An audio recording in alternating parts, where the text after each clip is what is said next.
NCERT लाई होंगे आप। आइए, पी ब्लॉक में आज हम लोग स्टार्ट करेंगे नाइट्रोजन फैमिली।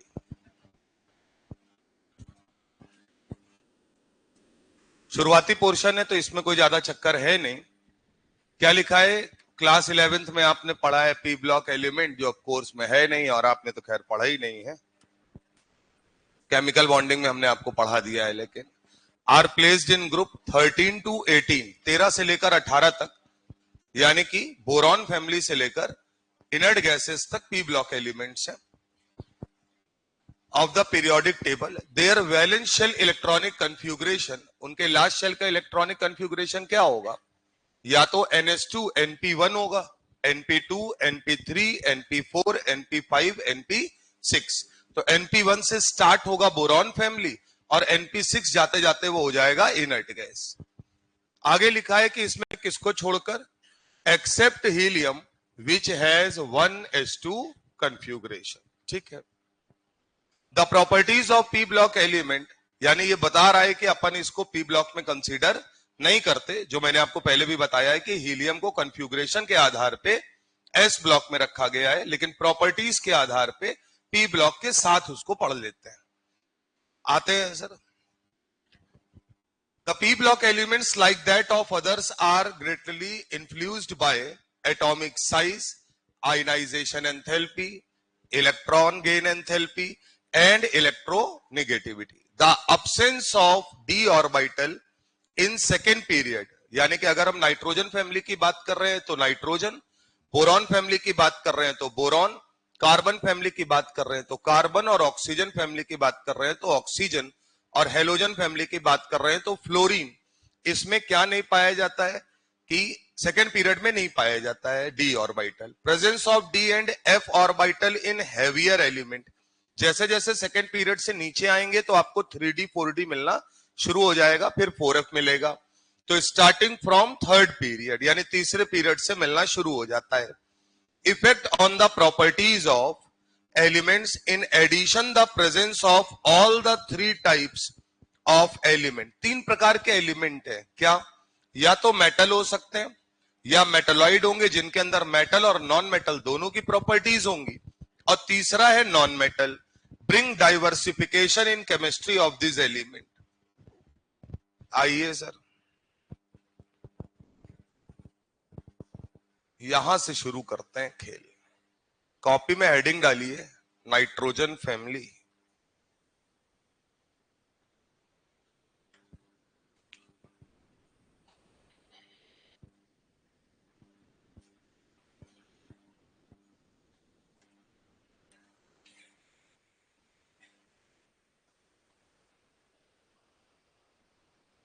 और सबसे पहले इनके एलिमेंट्स लिख लीजिए। नाइट्रोजन फैमिली बोलो, या इन्हीं को बेटा बोलते हैं पी नाइट्रोजन्स। याद करते हुए चलना है आपको। नाइट्रोजन फैमिली बोलो या बोलो पी नाइट्रोजन्स। जो एलिमेंट है ग्रुप नंबर 15 को डिनोट करता है ये।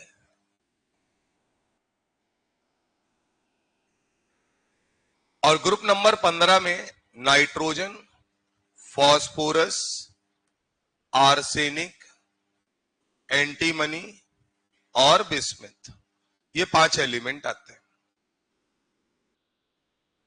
लास्ट वाला रेडियो एक्टिव है, उसको कंसीडर नहीं कर रहे हैं।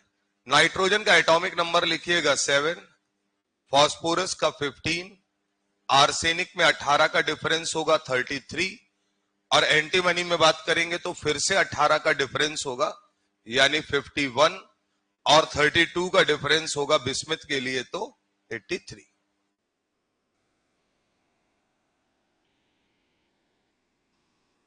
नाइट्रोजन और फॉस्फोरस को नॉन मेटल मानते हैं, तो नॉन मेटल के अंडर में इनको कंसीडर करेंगे।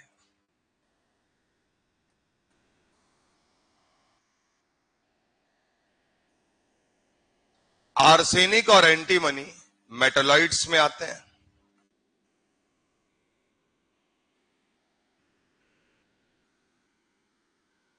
बिस्मिथ की बात अगर करेंगे तो ये टिपिकल मेटल है।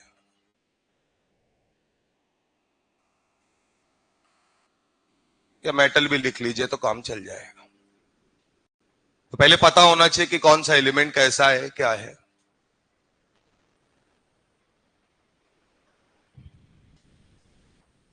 जो कुछ भी आगे पढ़ेंगे प्रयास करेंगे पहले थोड़ा सा बात को यहीं समझ लेते हैं। नाइट्रोजन को छोड़ के बाकी सबके एलोट्रोप्स बनते हैं। तो पहला पॉइंट लिखिएगा, except nitrogen all shows allotropy.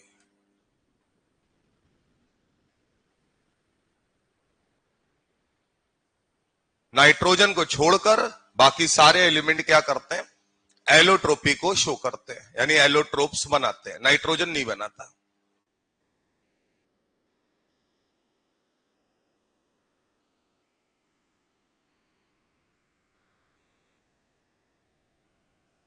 इनमें से मेन हमको बेटा पढ़ना है फास्फोरस के लिए। फास्फोरस के जो एलोट्रोप्स हम लोग पढ़ेंगे उसमें पहला है व्हाइट, और इसी को बोल सकते हैं येलो फास्फोरस। ये दोनों फॉर्म एक साथ क्यों लिखी गई हैं अभी आगे क्लियर हो जाएगा, व्हाइट और येलो फास्फोरस। दूसरा आपको पढ़ना है रेड फास्फोरस, और तीसरा एलोट्रोप पढ़ना है ब्लैक फास्फोरस।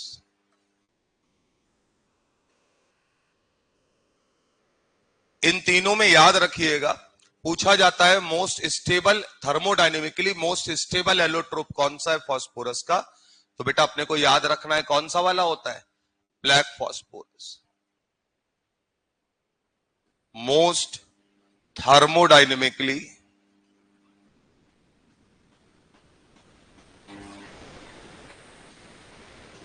स्टेबल एलोट्रोप है ये, ध्यान रखिएगा। मोस्ट थर्मोडायनेमिकली स्टेबल एलोट्रोप है। मतलब जो कुछ भी पढ़ना है ना वो सब पहले से ही थोड़ा पता होगा तो याद रहेगा तुमको, कम से कम ना लाइन बाय लाइन पढ़ा के पढ़ना है लाइन बाय लाइन, लेकिन जो जो मेन बातें हैं उनको देख लीजिए। अगर नाइट्रोजन की बात करेंगे तो एयर में जो नाइट्रोजन गैस है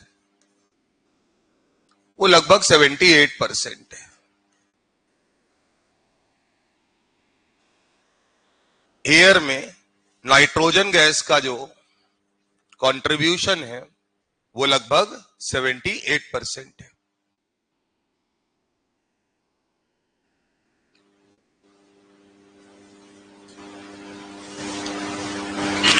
ठीक है ना सर, अब पैराग्राफ पढ़ लीजिए, अब दिक्कत नहीं होगी आपको। Group number 15 includes nitrogen, phosphorus, arsenic, antimony and bismuth. As we go down the group, there is a shift from non-metallic to metallic, यानी कि ग्रुप में ऊपर से नीचे आने पर नॉन मेटेलिक कैरेक्टर घटता है और मेटेलिक कैरेक्टर बढ़ता है। सिंपल कहानी है। थ्रू मेटेलॉइडिक कैरेक्टर, यानी बीच में आपको मेटेलॉइड्स मिलेंगे। नाइट्रोजन एंड फास्फोरस को नॉन मेटल कहा गया, आर्सेनिक और एंटीमनी मेटेलॉइड्स है, और बिस्मिथ जो है वो टिपिकल मेटल है। तो पढ़ चुके हैं, ध्यान रखना है। आगे आते हैं। Molecular nitrogen comprises 78% by volume of the atmosphere. In the earth crust it occurs as, अब ये थोड़ा ध्यान रखना है, कभी स्टेटमेंट वाइज अगर आएगा तो अर्थ क्रस्ट में जब पाया जाएगा नाइट्रोजन तो सॉल्ट के रूप में होगा, तो वो सॉल्ट आपको याद रखने हैं। एक है सोडियम नाइट्रेट, एक है सोडियम नाइट्रेट NaNO3 जिसको कहा जाता है चिली सॉल्ट पीटर, और एक है पोटेशियम नाइट्रेट जिसे बोलते हैं इंडियन सॉल्ट पीटर। कॉपी में नोट करिए इसको, सिंगल लाइन लिखिए अपने हाथ से, आपको ध्यान रहेगा। नीचे लिखिएगा, मैं बोल रहा हूं, जो मैं बोल रहा हूं वैसे लिखो। नीचे लिखो, in earth crust nitrogen occurs as NaNO3, bracket में लिखना Chile saltpetre, and and KNO3, bracket में लिखना इंडियन सॉल्टपीटर।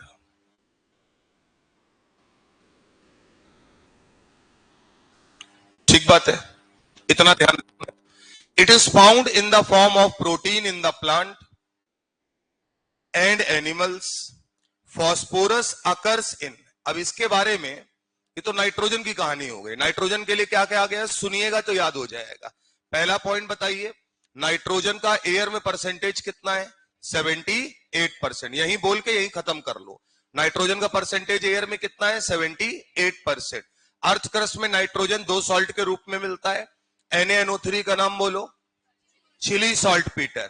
KNO3 का नाम बोलो, इंडियन सॉल्टपीटर। क्या यहां तक बात समझ में आती है? इसके बाद बात कर रहे हैं फास्फोरस की। तो फास्फोरस के लिए एक फैमिली है, एपिटाइट फैमिली।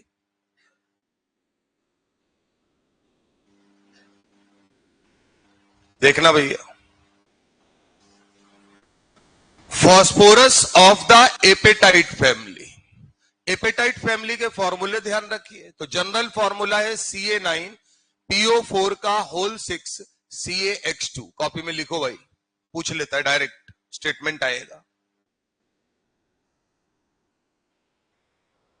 फास्फोरस लिखिए और नीचे लिखिएगा phosphorus belongs to the apatite family,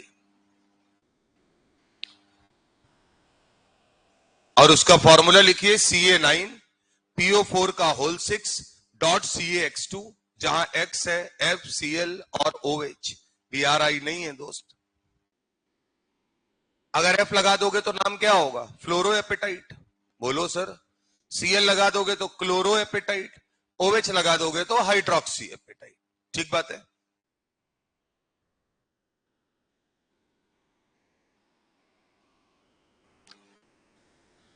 apatite family का फॉर्मूला बोलिए।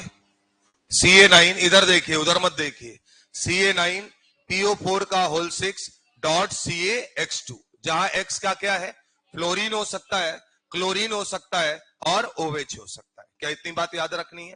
तो ध्यान रखना है, फास्फोरस के लिए एपेटाइट फॉर्मूला एपेटाइट फैमिली का याद होना चाहिए। आगे लिखा है which are the main component of phosphate rocks. Phosphorus is an essential constituent of animal and plants matter, यानी कि बहुत कम मात्रा में पाया जाता है। It is present in bones as well as in living cells, जो हड्डी वड्डी है सब इसी से बनना है। Phosphoproteins are present in milk and eggs. Arsenic, antimony and bismuth are found mainly as the sulphide minerals. बस ये लास्ट लाइन लिख लो, आर्सेनिक यानी AS, SB और बिस्मिथ, आर्सेनिक, एंटीमनी और बिस्मिथ सल्फाइड मिनरल्स के रूप में मिलते हैं।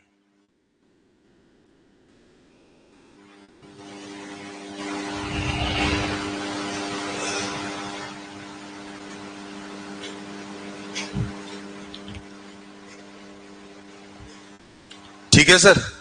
चलिए, जितना आपने अभी तक यहां तक लिखा है, नाइट्रोजन फैमिली ग्रुप नंबर 15 को डिनोट करती है। नाइट्रोजन फैमिली का जनरल इलेक्ट्रॉनिक कन्फ्यूगरेशन क्या होगा, NH2NP3। अभी आगे बताएंगे, इतना आपको पता है। नाइट्रोजन फैमिली में नाइट्रोजन और फॉस्फोरस नॉन मेटल को बिलोंग करते हैं। आर्सेनिक और एंटीमनी मेटलॉइड्स होते हैं। बिस्मिथ क्या होता है, टिपिकल मेटल। ग्रुप में ऊपर से नीचे आने पर नॉट मेटेलिक कैरेक्टर घटता है, ग्रुप में ऊपर से नीचे आने पर मेटालिक कैरेक्टर बढ़ता है। नाइट्रोजन एयर में 78% है। नाइट्रोजन अर्थ क्रस्ट में दो सॉल्ट के रूप में मिलता है जनरली। फॉर्मूला बोलिए, NaNO3 Chile saltpetre, KNO3 Indian saltpetre. Phosphorus की अगर बात करेंगे तो ये रॉक ऑक में मिलता है और ये एपेटाइट फैमिली को बिलोंग करता है। एपेटाइट फैमिली का फॉर्मूला बोलिए, Ca9PO4 का होल 6 डॉट CaX2। X बेटा यहां पर क्या है, F है, Cl है, OH है। बोलो भैया। फास्फोरस जो है वो एसेंशियल कंपाउंड है, बोन सोन्स में यूज होता है, उसके बिना काम नहीं होना है। इसके बाद बचते हैं आर्सेनिक, एंटीमनी और बिस्मिथ। इनकी अगर बात करें तो ये अर्थ क्रस्ट में किस रूप में पाए जाते हैं, सल्फाइड की फॉर्म में। इतनी बात आपको आनी चाहिए। अब बात करते हैं फिजिकल प्रॉपर्टीज की, तो एक टेबल आपको वहां मिलेगी। टेबल देखना आना चाहिए। आइए सर।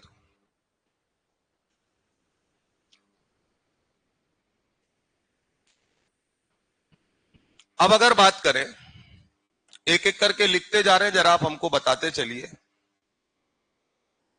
अगर हम नाइट्रोजन फैमिली के लिए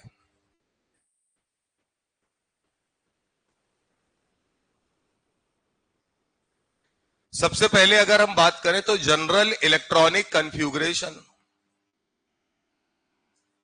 इसी को आगे इन्होंने इलेबोरेट किया है, लेकिन पहले यहीं से जो आप पकड़ सकते हैं वो पकड़ लीजिए। जनरल इलेक्ट्रॉनिक कन्फ्यूगरेशन जो है वो इसके लिए क्या है, NH2 NP3 इस फॉर्म में होगा। अगली कहानी है, अगर हम बात करेंगे आयनाइजेशन एंथैल्पी की,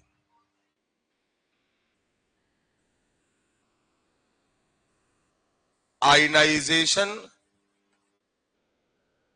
एंथैल्पी की, तो आयनाइजेशन एंथैल्पी में जरा एक बात बताइएगा, क्या हम लोगों ने आयनाइजेशन एनर्जी पढ़ते समय ये पढ़ रखा है कि नाइट्रोजन के लिए प्रोसेस एंडोथर्मिक होता है? तब मारेंगे इलेक्ट्रॉन एफिनिटी पढ़ रखी है। आईपी तो सभी का क्या होगा, एंडोथर्मिक। किसी से भी इलेक्ट्रॉन निकालोगे तो एनर्जी देनी ही पड़ेगी, वो वाला यहां नहीं मिला देना है, ठीक बात है। तो इसका मतलब नाइट्रोजन का साइज छोटा है, तो इसका मतलब इस पर इसकी फर्स्ट आयनाइजेशन एंथैल्पी, जाहिर सी बात है दूसरी और तीसरी तो सबकी ज्यादा होगी, तो नेट पे अगर बात की जाएगी तो आयनाइजेशन एंथैल्पी सबसे ज्यादा है क्योंकि साइज छोटा है। धीरे धीरे नीचे आ रहे हैं तो साइज क्या बढ़ता जा रहा है, और साइज अगर बढ़ता जा रहा है तो आईई की वैल्यू क्या हो रही है, घटती जा रही है। तो बहुत आसान तरीका है, आपको याद रखना है, नाइट्रोजन, फॉस्फोरस, आर्सेनिक, एंटीमनी और बिस्मिथ, बना लीजिए।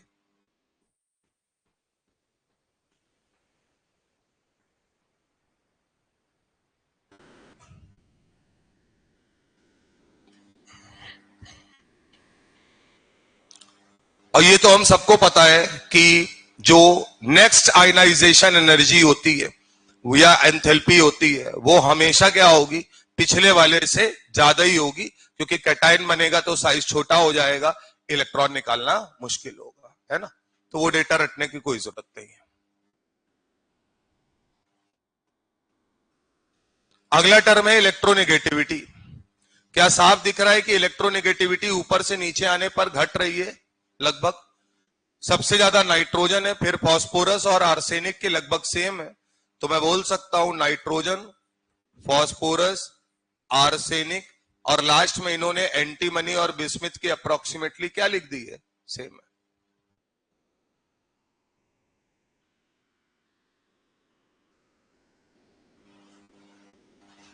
क्लियर है बात? कोवेलेंट रेडियस या एटॉमिक रेडियाई,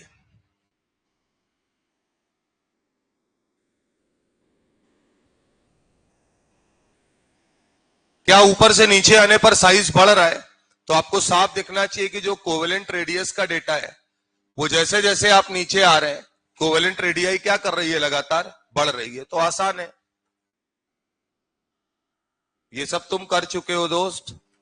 पी ब्लॉक में इधर सुनो, केवल और केवल दो फैमिलीज ऐसी थी जहां पर दिक्कत थी, बोरॉन फैमिली और कार्बन फैमिली, बाकी किसी में कोई समस्या नहीं थी। तो इसका मतलब डायरेक्ट नीचे आने पर क्या होगा, बढ़ता जाएगा, इसमें कोई दिक्कत नहीं, अभी कोई समस्या नहीं है।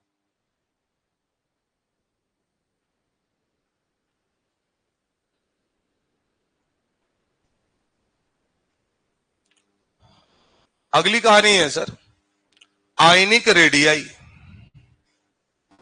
देखते जाइएगा सर। टेबल में पढ़ने का तरीका समझिएगा। टेबल में लिखा है E3 सिंगल बॉन्ड, यानी E हमारा एलिमेंट है, और यहां साफ पता चल रहा होगा, देखिए वहां लिखा होगा, यहां तो थोड़ा सा ब्लर है, E-3 लिखा है, बोलो। और उसके बगल में B लिखा हुआ है, और एक जगह लिखा है E+3, जिसको ये डिनोट कर रहे हैं C से, यही तो है मतलब।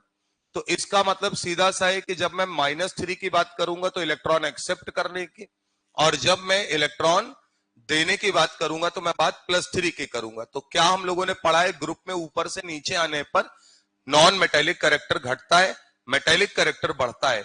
तो मेटेलिक कैरेक्टर अगर बढ़ेगा तो इलेक्ट्रॉन निकालने की प्रोबेबिलिटी बढ़ेगी।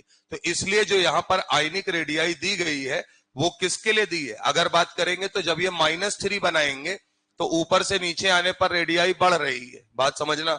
और उसके बाद अगर कहा जाएगा तो कोवेलेंट रेडियाई, मतलब सी के लिए अगर हम बात करें तो अब ये कौन सी वाली है? कैटाइनिक रेडियाई है। तो कैटाइनिक रेडियाई जो है वो जैसे जैसे आगे जाएंगे तो अब अचानक से क्या होगा, घट जाएगी। सबसे कम किसके लिए होगा? Sb+3 के लिए। फिर उससे बड़ा साइज किसका है?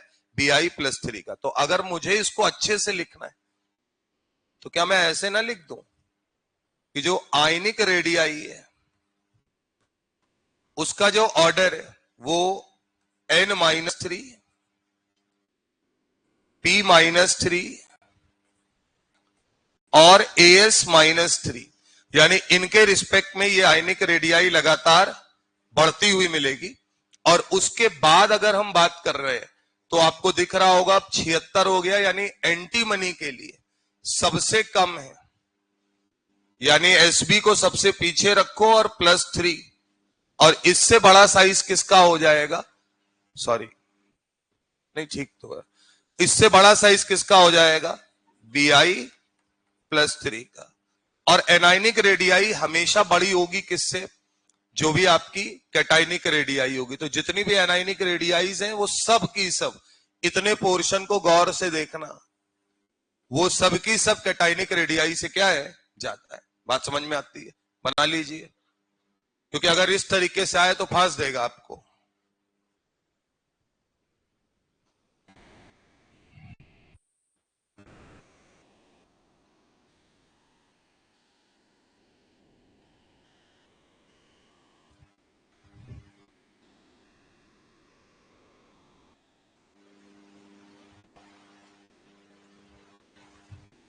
अगला ऑर्डर है सर मेल्टिंग पॉइंट का।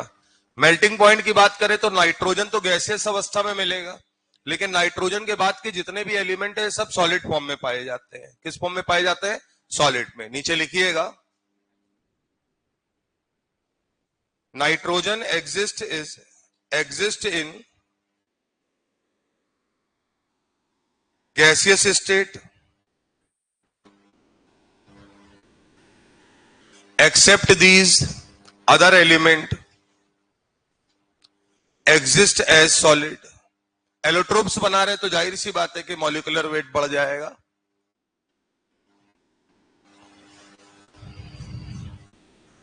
बोलो भैया। मेल्टिंग पॉइंट की अगर बात करें, देखते जाना, तो क्या मैं ये बोल सकता हूं कि मेल्टिंग पॉइंट नाइट्रोजन से लेकर आर्सेनिक तक बढ़ता है और उसके बाद घटना शुरू हो जाता है? तो नीचे लिखिएगा, melting point increases nitrogen to phosphorus, oh sorry, nitrogen to arsenic and then decreases, उसके बाद डिक्रीज करना शुरू करता है। तो अगर हम मेल्टिंग पॉइंट के ऑर्डर की बात करेंगे तो नाइट्रोजन, फॉस्फोरस, आर्सेनिक बढ़ता हुआ दिखेगा और उसके बाद ये घटना शुरू हो जाएगा। पेपर में कभी भी वैल्यू नहीं आएगी। बात समझ में आ रही है कि नहीं? केवल ये पूछेगा कहां तक बढ़ता है और कहां तक घटता है, ये पूछ सकता है। तो इसलिए ये लाइन जरूर याद रखना। स्टेटमेंट आएंगे कि which one of the following statement is incorrect about nitrogen family elements या अबाउट पी नाइट्रोजन्स। तो नाइट्रोजन से आर्सेनिक तक बढ़ता है और उसके बाद फिर घटने लगता है। उसके बाद आता है सर बॉइलिंग पॉइंट। अगर बॉइलिंग पॉइंट की बात करेंगे तो नाइट्रोजन तो पहले ही गैस है, सीधी सी बात है, तो बड़ा कम, जो खुद ही वेपर में है उसको अब कहां ले जाओगे? तो इसका मतलब यहां साफ दिख रहा होगा, जैसे जैसे ऊपर से नीचे आ रहे हैं जनरल ट्रेंड है कि बॉइलिंग पॉइंट क्या कर रहा होगा? इंक्रीज कर रहा होगा। तो नीचे लिखिएगा, boiling point increases down the group.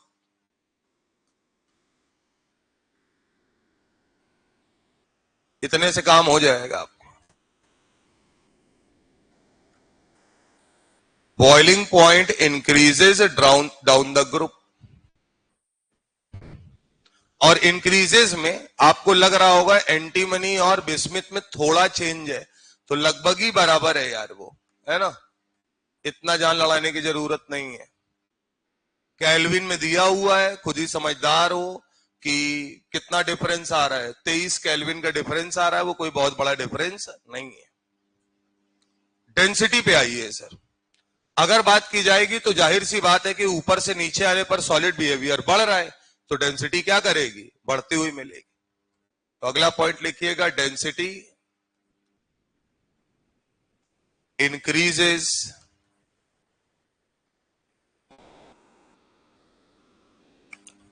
Down the group.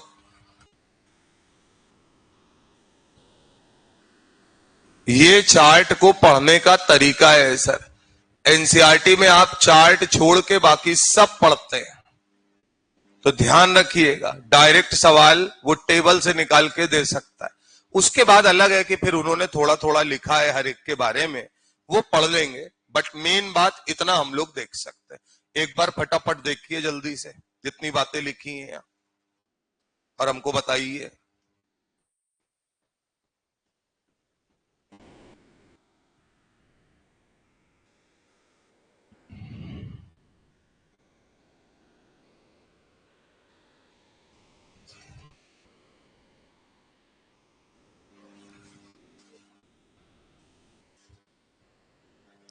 क्या नाइट्रोजन फैमिली में ऊपर से नीचे आने पर मेटेलिक कैरेक्टर बढ़ता है?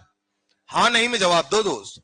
देखो एक बात सुनो, सब कुछ तुम याद कर लो ये जरूरी नहीं है, लेकिन सब कुछ बताने के पीछे का रीजन ये कि सुना हुआ होगा तो ध्यान रहेगा ना वहां पे। नाइट्रोजन फैमिली में ऊपर से नीचे आ रहे हैं तो मेटेलिक कैरेक्टर क्या कर रहा है, बढ़ रहा है। नॉन मेटेलिक कैरेक्टर घट रहा है। साइज की बात करें, ऊपर से नीचे आने पर साइज बढ़ता है, उसमें कोई दिक्कत नहीं।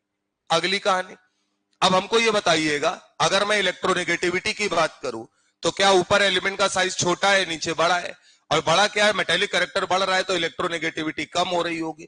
तो नाइट्रोजन से लेकर बिस्मिथ तक लगातार क्या होता है, घटता जाता है। यहां तक कोई समस्या नहीं है। मेल्टिंग पॉइंट, सोच समझ के जवाब दीजिएगा, कहां से कहां तक बढ़ेगा? नाइट्रोजन से लेकर आर्सेनिक तक इंक्रीज करेगा, आर्सेनिक के बाद डिक्रीज करेगा। क्या इतनी बात समझ में आती है? बॉइलिंग पॉइंट ऊपर से नीचे आने पर लगातार बढ़ता हुआ मिलेगा। बोलिए सर, डेंसिटी ऊपर से नीचे लगातार बढ़ता हुआ, बात खत्म। अब ये छोटी छोटी बातें फटाफट देख लो, और मैंने जो बोला है कि मैक्सिमम पढ़ाया हुआ है तो वो आपको दिखेगा, वो सारी बातें आपको पहले से पता होंगी। Electronic configuration, the valential electronic configuration of these element is NH2NP3, मालूम है? The s orbital in these element is completely filled and p orbitals are half filled, ये भी सही है। Making their electronic configuration extra stable, extra stable क्योंकि ये कौन सा configuration बन जाता है, हाफ फील्ड configuration। क्या इतनी बात समझ में आती है? ठीक बात। Atomic and ionic radii, covalent and ionic radii in a particular state, radii increases in size down the group। General perception अगर पूछेंगे तो ऊपर से नीचे आने पर एटॉमिक साइज बढ़ रहा होगा, क्योंकि जाहिर सी बात है नंबर ऑफ शेल्स इंक्रीज करती है। ठीक है, these there is a considerable increase in covalent radius from nitrogen to phosphorus। अब तुम्हें समझ में आ रहा होगा वो एनाइनिक वाली और कैटाइनिक वाली मामला है, तो इसका मतलब बोल रहे हैं नाइट्रोजन से फास्फोरस तक कोवेलेंट रेडियाई क्या कर रही है, इंक्रीज कर रही है। However from arsenic to bismuth only a small increase in covalent radius is observe, यानी आर्सेनिक में बहुत कम हो जाती, फिर आर्सेनिक से बिस्मिथ थोड़ा सा बढ़ती है। यहीं पर ही तो बात हो रही थी, आर्सेनिक से बिस्मिथ जो है वो इंक्रीमेंट कैसा है, थोड़ा सा इंक्रीमेंट है। तो ये बात ध्यान रखनी कि उसके बाद उतना इंक्रीमेंट नहीं मिलता। अब क्यों नहीं मिलता है उसके पीछे रीजन सुनो। अच्छा एक बात ये बताओ, जैसे ही तुम बिस्मिथ में आओगे क्या वहां पर 4f सबशेल आने लगेगी? क्योंकि वो छठा पीरियड है। अब तो अपने को सब पता है तो कोई दिक्कत की बात ही नहीं है। तो क्या हम लोगों को ये समझ में आता है कि वहां लेंथेनाइट कॉन्ट्रैक्शन वाला कहानी आने लगेगा, या लेंथेनाइट कॉन्ट्रैक्शन ना बोलो तो पुअर शील्डिंग इफेक्ट बोलो, पुअर स्क्रीनिंग इफेक्ट बोलो, तो क्या इसका मतलब सीधा सा है, लिखा है this is due to the presence of completely filled d and f orbital in heavier member, क्योंकि उसमें एफ और डी ऑर्बिटल क्या होते हैं, पूरी तरीके से भर जाते हैं। ठीक बात है। अच्छा, इन्होंने जो बात छुपाई है मैं मान के चल रहा हूं कि आप समझ पा रहे हैं। स्मॉल इंक्रीमेंट के पीछे का रीजन, डी और एफ अगर भर जाते हैं तो उनका स्क्रीनिंग इफेक्ट पुअर होगा, न्यूक्लियर चार्ज बढ़ जाएगा, साइज यानी शेल बढ़ने से जो साइज बढ़ना चाहिए कंपैरेटिवली उतना साइज इंक्रीज नहीं करेगा। क्या मेरी बात समझ में आती है? यहां आइए sir, ionisation enthalpy, ionisation enthalpy decrease down the group due to gradual increase in atomic size. Atomic size अगर बढ़ रहा है तो आयनाइजेशन पोटेंशियल या आयनाइजेशन एंथैल्पी की वैल्यू घटती जाएगी। Because of these extra stable half filled p orbital electronic configuration and smaller size, जाहिर सी बात है, लिखा भी हुआ है ये extra stable half filled p orbital है और साथ साथ स्मॉलर साइज है, तो ionisation enthalpy of group number 15 element is much greater than that of group number 14 element। क्या हम लोगों ने पढ़ रखा था कि कार्बन और नाइट्रोजन की बात करें तो यह बात तय थी कि इनका कन्फ्यूगरेशन 2p2 था, इनका कन्फ्यूगरेशन 2p3 था। जब हम आयनाइजेशन एंथैल्पी की बात कर रहे थे तो उस समय पर हाफ फील्ड वाले का ज्यादा होता है, लेकिन ये हम कहां लगा रहे थे, कंसेक्यूटिव मेंबर्स पर। क्या बात समझ में आती है? लेकिन इससे ये मतलब नहीं, अभी आगे पढ़ोगे, नाइट्रोजन और ऑक्सीजन में अगर कभी बात होगी तो अब यहां हाफ फील्ड वाला चक्कर नहीं लगेगा। ऑक्सीजन का नाइट्रोजन से क्या होगा, ज्यादा होगा। ऑक्सीजन से ज्यादा कौन होगा, फ्लोरीन होगा। तो ये ध्यान रखना है, ये नीचे उतार लो, साइड में लिख लो। यहां सिर्फ और सिर्फ चक्कर इसलिए है क्योंकि मामला हाफ फील्ड पर आ गया था।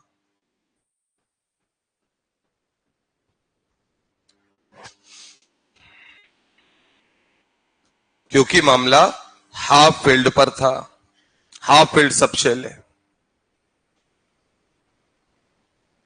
इसके बाद की कहानी बिल्कुल लल्लू है। क्या? आयनाइजेशन एंथैल्पी किसी भी एलिमेंट की उठा के देख लो, जैसे जैसे आगे बढ़ते जाओगे यानी एक एक इलेक्ट्रॉन निकालते जाओगे, कैटायन बनता जाएगा, साइज घटता जाएगा, आयनाइजेशन एंथैल्पी की वैल्यू बढ़ती जाएगी, इलेक्ट्रॉन निकालना मुश्किल होगा।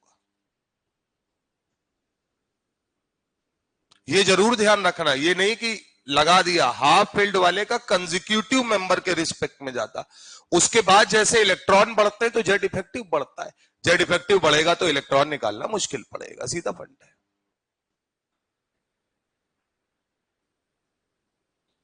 नाइट्रोजन का ऑक्सीजन से ज्यादा होगा, क्यों? अच्छा एक सेकेंड, हाँ ये उल्टा लगा दिया अपन ने, ठीक कह रहा है वो, ये है, ये है, नहीं नहीं उसका रीजन है। रीजन क्या है सुन लो। हाँ क्या है बताओ जरा, देखें कितना याद है तुमको, सुनते जाना। नाइट्रोजन और कार्बन में तो कंपैरिजन ही नहीं है क्योंकि इलेक्ट्रॉन क्या हो गए, ज्यादा।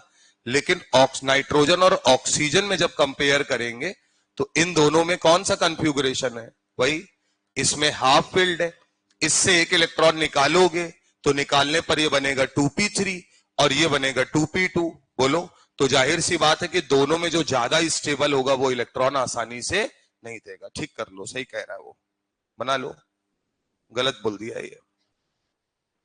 नीचे लिखो, ionisation enthalpy of nitrogen is greater than oxygen due to half filled configuration. और सीधा सा फंडा है, जब भी लगाना है किस पर लगाना है, आगे के कंसेक्यूटिव मेंबर्स पर। यहां लिख लीजिएगा कंसेक्यूटिव मेंबर्स होने चाहिए। फ्लोरीन में फर्क नहीं पड़ेगा क्योंकि अब इलेक्ट्रॉनों की संख्या काफी बढ़ गई है। अबे कार्बन से तो ज्यादा ही रहेगा, क्योंकि इलेक्ट्रॉन ज्यादा तो जेड इफेक्टिव ज्यादा, लेकिन कंपैरिजन किस में होगा, जो थोड़ा सा अब आगे आया है ऑक्सीजन।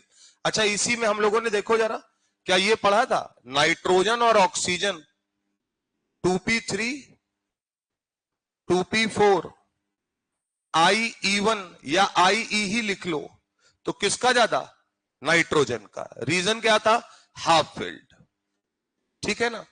लेकिन इसी का उल्टा कर दें अगर, अब लिखे N+ और O+, अब पूछा जाए आयनाइजेशन एनर्जी का ऑर्डर बताओ,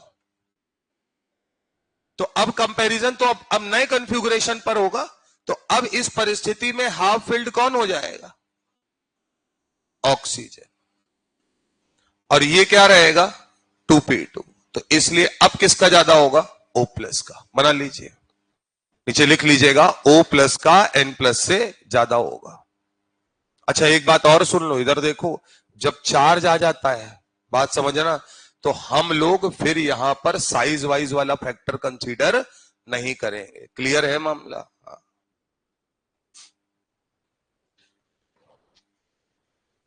सिर्फ और सिर्फ कॉन्फ़िगरेशन से ही देख लेंगे normal.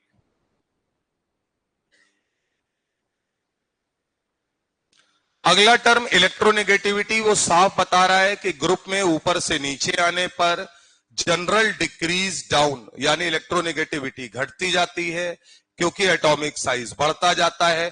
How our among the heaviest element the difference is not that much pronounced. मतलब क्या कह रहे हैं, जो लास्ट में हम लोगों ने लिखा है एंटीमनी और बिस्मिथ, देखिए दोनों की इलेक्ट्रोनेगेटिविटी 1.9 है, यानी लगभग मामला क्या है, बराबर। तो बोल रहे हैं वहां फिर इलेक्ट्रोनेगेटिविटी में उतना डिफरेंस नजर नहीं आता।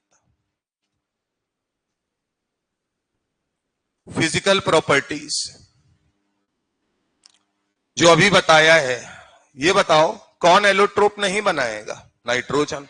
तो जो एलोट्रोप नहीं बनाएगा वो अपने एलिमेंट्स के साथ ज्यादा अटैच नहीं हो पाएगा, कैटिनेशन प्रॉपर्टी कम रहेगी। तो इन्होंने लिखा all the elements of these group are polyatomic, dinitrogen is a diatomic gas while all others are solid, metallic character increases down the group। तीन बातें बोली गई, क्या क्या, जितने भी एलिमेंट्स हैं वो सब पॉलीएटॉमिक होंगे, एलोट्रोपी शो कर रहे हैं, नाइट्रोजन नहीं शो कर रहा है तो वो N2 बना लेगा। एक और बात, क्या हम लोग इतना पढ़ चुके हैं कि N2 इसलिए बनता है क्योंकि नाइट्रोजन और नाइट्रोजन दोनों सेकेंड पीरियड एलिमेंट है, और सेकेंड पीरियड एलिमेंट में जो पाई बॉन्ड बनता है वो पाई बॉन्ड कौन सा वाला बनता है, 2p पाई 2p पाई। तो 2p पाई 2p पाई बॉन्ड कैसा होता है, स्टेबल।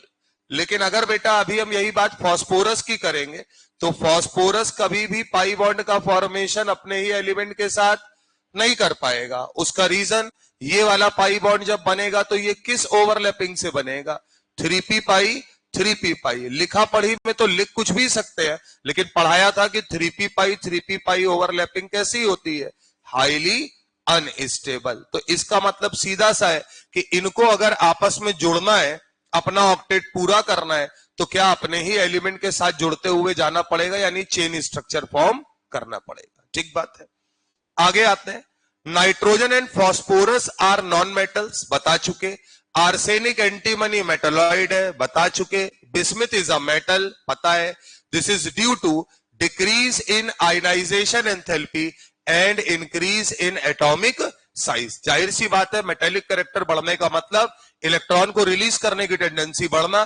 तो जैसे जैसे ग्रुप में ऊपर से नीचे आते हैं, साइज बढ़ता है, इलेक्ट्रॉन निकलने की प्रोबेबिलिटी बढ़ जाती है, यानी आयनाइजेशन एंथैल्पी के कम होने की वजह से मेटेलिक कैरेक्टर है बिस्मिथ के अंदर। The boiling point in general increases from top to bottom in the group, but the metallic point increases up to, लिखवाया है आर्सेनिक तक बढ़ता है, and then decreases up to bismuth. पहले ही लिखवा दिया है, नाइट्रोजन से लेकर आर्सेनिक तक अगर बात करेंगे तो मेल्टिंग पॉइंट इंक्रीज करता है, और आर्सेनिक के बाद फिर वो डिक्रीज करने लगता है। आगे लिखा है, except nitrogen all element shows allotropy. Nitrogen को छोड़कर बाकी सारे एलिमेंट क्या शो करते हैं, अपने एलोट्रोप्स फॉर्म कर सकते हैं। क्लियर है मामला। लेकिन अपने कोर्स में सिर्फ और सिर्फ किसके एलोट्रोप को पढ़ना है, फास्फोरस। ठीक बात है, नीचे चाहे तो लिख सकते हैं। Arsenic shows 3 allotropes. एक्स्ट्रा ज्ञान है, आ गया तो ठीक, नहीं आया तो मौज काटना। Arsenic shows 3 allotropes, grey comma yellow comma black. Antimony यानी एसबी शोज 2 एलोट्रोप, येलो और ब्लैक एंड ब्लैक, और क्या, एंड ब्लैक। चला जाए।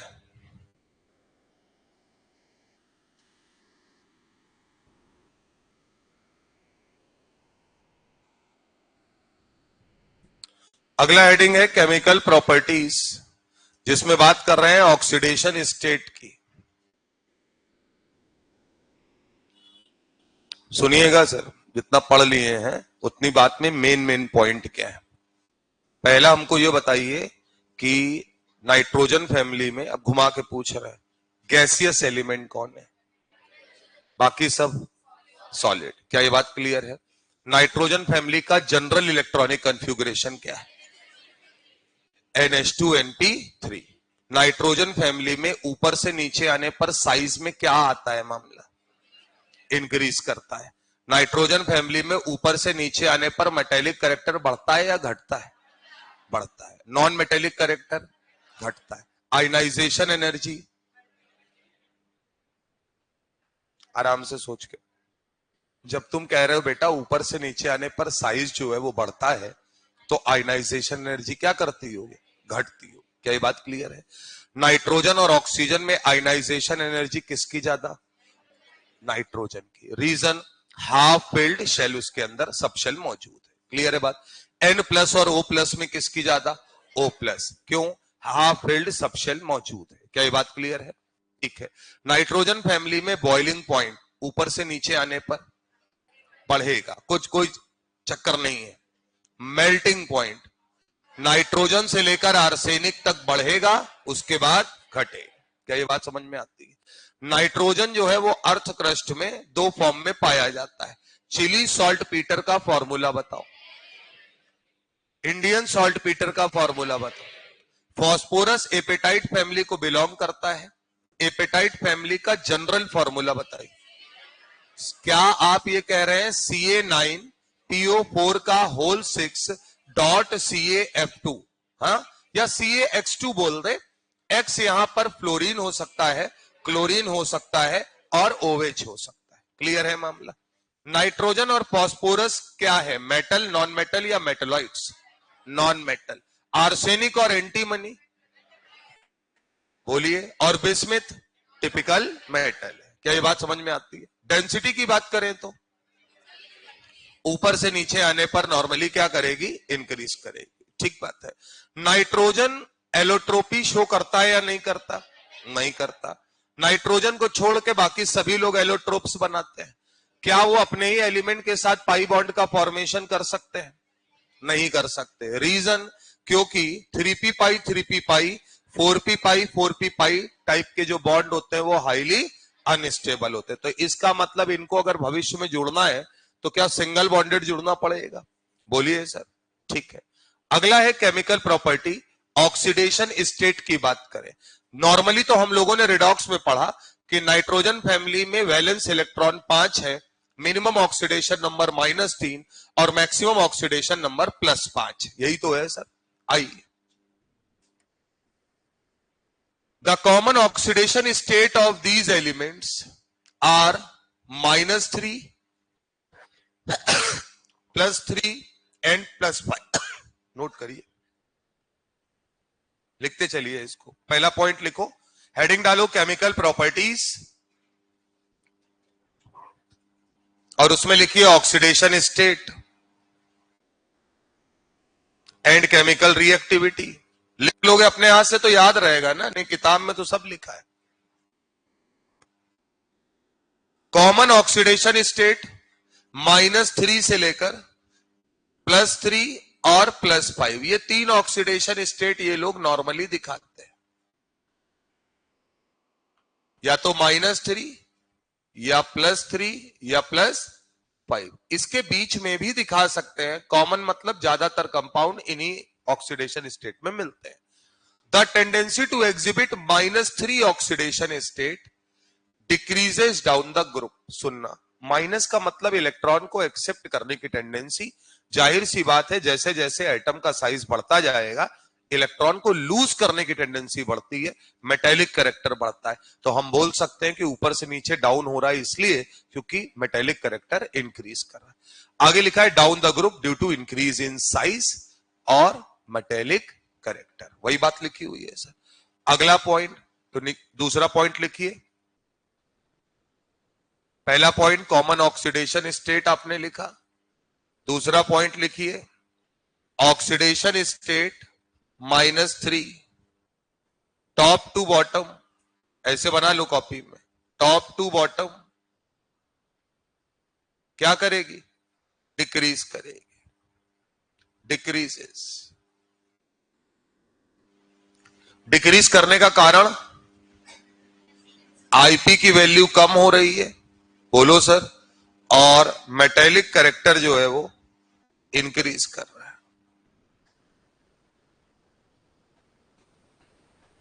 आगे लिखा है in fact last member of the group bismuth hardly form any compound in -3 oxidation state. बिल्कुल सही है, बिस्मिथ मेटल है तो वो इलेक्ट्रॉन को एक्सेप्ट करने के बारे में सोचने वाला नहीं है।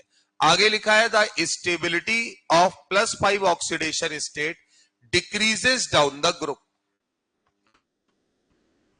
अगर ऑक्सीडेशन स्टेट +5 है तो ऊपर से नीचे आने पर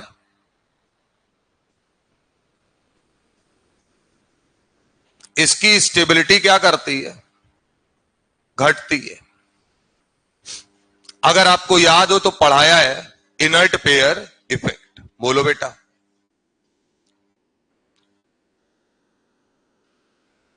ब्रैकेट में आप लिखना वहां पर due to inert pair effect.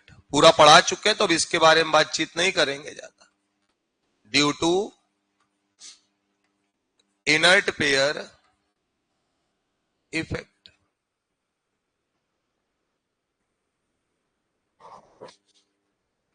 Clear है मामला? अब पढ़ा भी हम लोगों ने Bi+3 is more stable then Bi+5, बोलो बेटा। ऐसे ही बोरॉन फैमिली में Tl+1 is more stable then Tl+3।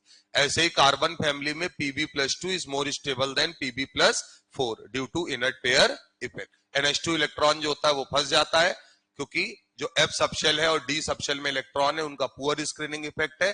Z effective बढ़ने की वजह से इलेक्ट्रॉन केवल Np वाले ही आसानी से निकल पाते हैं।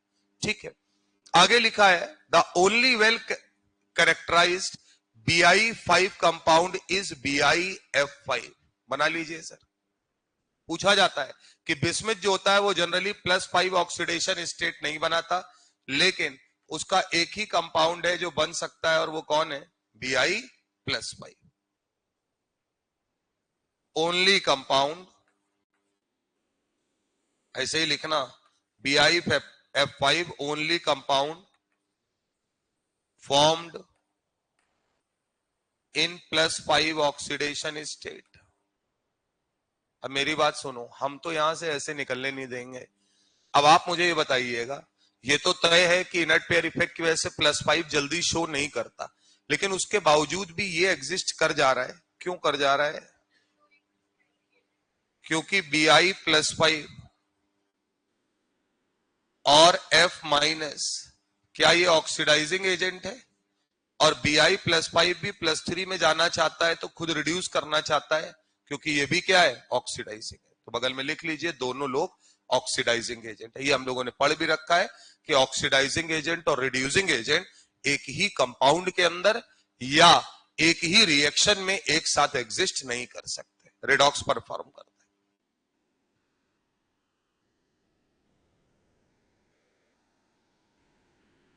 तो यहां ऐसा कुछ नहीं होगा, तो ये बना रहेगा।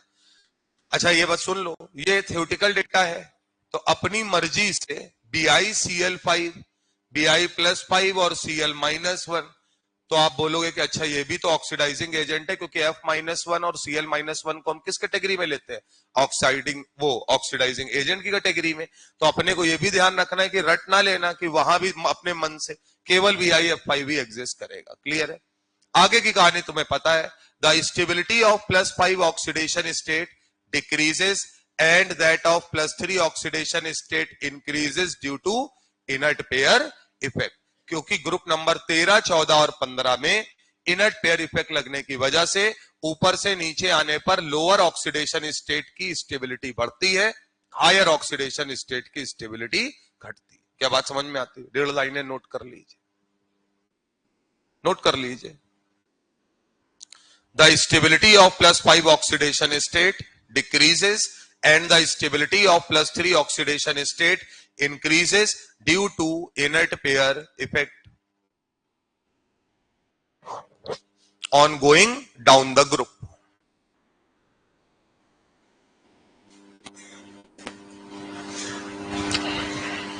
लिखने से क्या होगा? एनसीईआरटी दोबारा नहीं खोलनी है, फिर जो तुमने लिखा है बस इन्हीं को रिवाइज करो, काम खत्म करो।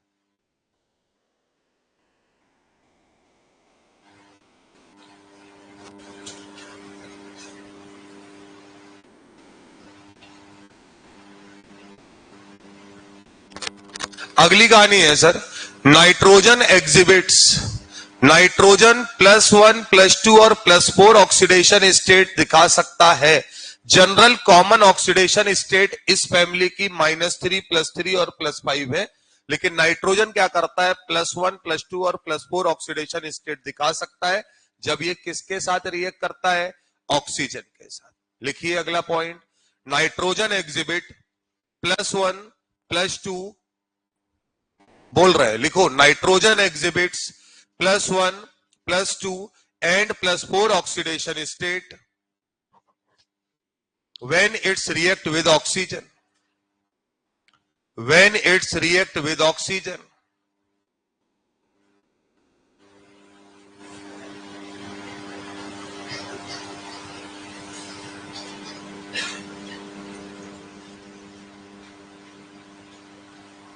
चला जाए अगला, phosphorus also shows +1 and +4 oxidation state in some oxo acids. Oxo acid मतलब H3PO4, H3PO3। बोलिए सर। तो अगला पॉइंट लिखिए, phosphorus also shows +1 and +4 oxidation state. Phosphorus also shows +1 and +4 oxidation state in some oxo acids. सभी में नहीं, generally तो ये ऑड ही दिखाते हैं, बट नाइट्रोजन के लिए +1, +2 और +4 भी है, और फॉस्फोरस के लिए अगर बात की जाए तो +1 और +4 है। वरना नॉर्मली क्या करेंगे? ये ऑड ही दिखा सकते हैं, क्योंकि 2-2 इलेक्ट्रॉन का डिफरेंस वाला मामला चलेगा। नाइट्रोजन का ऑक्सीडेशन स्टेट +1 कहां दिखेगा तुम्हें?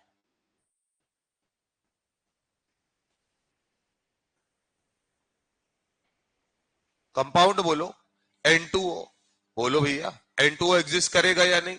यहां पर अगर आप आएंगे तो नाइट्रोजन का ऑक्सीडेशन स्टेट क्या आएगा? +1 बना लीजिए। +2 की बात करें, N2O2,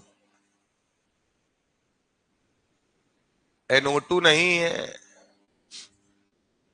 NO2 में आओगे तो +4।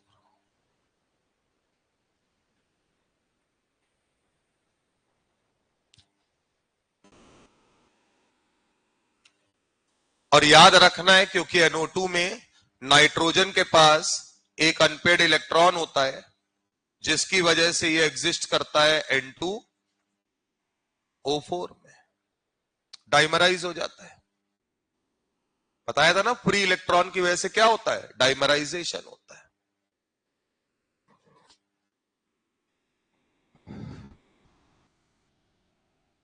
यहां N2O2 बोल दो या NO बोल दो, एक ही बात है, ठीक है ना।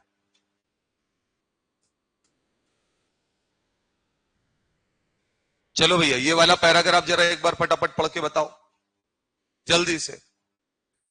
जब कॉपी में लिखा वो पढ़ो, इसको ना देखो तुम। ऑक्सीडेशन स्टेट वाला पैराग्राफ पढ़ दीजिए जरा।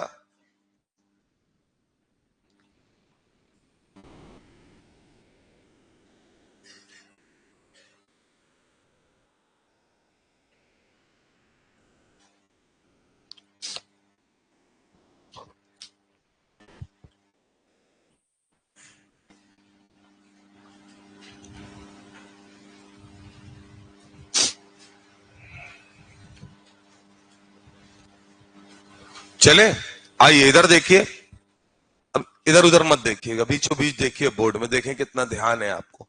नाइट्रोजन फैमिली का कॉमन ऑक्सीडेशन नंबर क्या क्या होता है? क्या -3, +3 और +5 आप बोल रहे हैं? ठीक बात है। नाइट्रोजन फैमिली में अगर हम बात करेंगे तो क्या ग्रुप में ऊपर से नीचे आने पर कौन से ऑक्सीडेशन स्टेट आने की टेंडेंसी बढ़ती है? +3। किसकी घटती है? +5। बोलो बेटा, रीजन बोलो।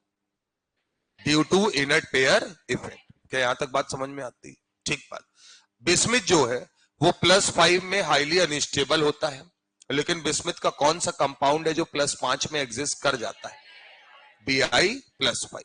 नाइट्रोजन ऑक्सीजन के साथ रिएक्ट करके कौन कौन से ऑक्सीडेशन स्टेट दिखा सकता है? +1, +2 और +4।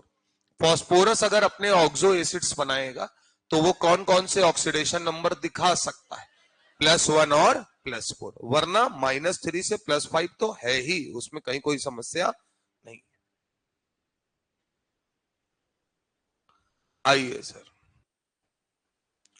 अब आता है अगला पॉइंट।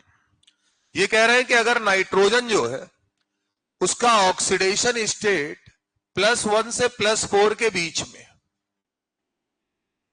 कहां से कहां तक? +1 से +4 के बीच में, तो जाहिर सी बात है कि वो अपने आप को बढ़ा भी सकता है और घटा भी सकता है। तो ऐसी परिस्थिति में वो क्या करता है? अगर एसिडिक सॉल्यूशन है तो कौन सी रिडॉक्स परफॉर्म करना शुरू कर देता है? डिस्प्रपोर्शनेशन रिएक्शन, यानी कि वो डिस्प्रपोर्शनेट होना शुरू हो जाता है। एग्जाम्पल के तौर पे, और ये एसिडिक सॉल्यूशन है, कैसे सॉल्यूशन होना चाहिए? एसिडिक। अच्छा, हम सबने पढ़ रखा है कि नाइट्रोजन जो होता है जनरली क्या होता है, उसके एसिड तो सारे एसिडिक फॉर्म में, हाइड्राइड सारे बेसिक होते हैं। नाइट्रोजन का कौन सा हाइड्राइड है जो एसिडिक होता है? हाथ उठाना है बस, केवल मुंह से नहीं बोलना है। नाइट्रोजन का कौन सा हाइड्राइड एसिडिक नेचर का होता है?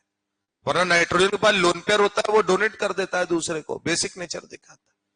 क्या हाइड्राजोइक एसिड है? N3H। बोलो बेटा, उसको अपने को ध्यान रखना है। अब यहां पर सुनिएगा, ये ऑर्गेनिक केमिस्ट्री की रिएक्शन है। नाइट्रस एसिड HNO2, ये कौन है?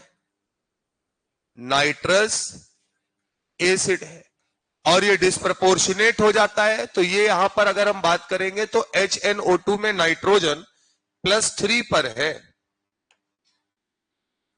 कहां है? +3 पर। HNO3 में नाइट्रोजन +5 पर, और NO में दिख ही रहा होगा +2 पर। तो नाइट्रोजन अगर +1 से +4 के बीच में है तो ये कौन सी रिएक्शन दिखाना शुरू कर देता है? डिस्प्रपोर्शनेशन। कॉपी में बनाइए और लिखिए।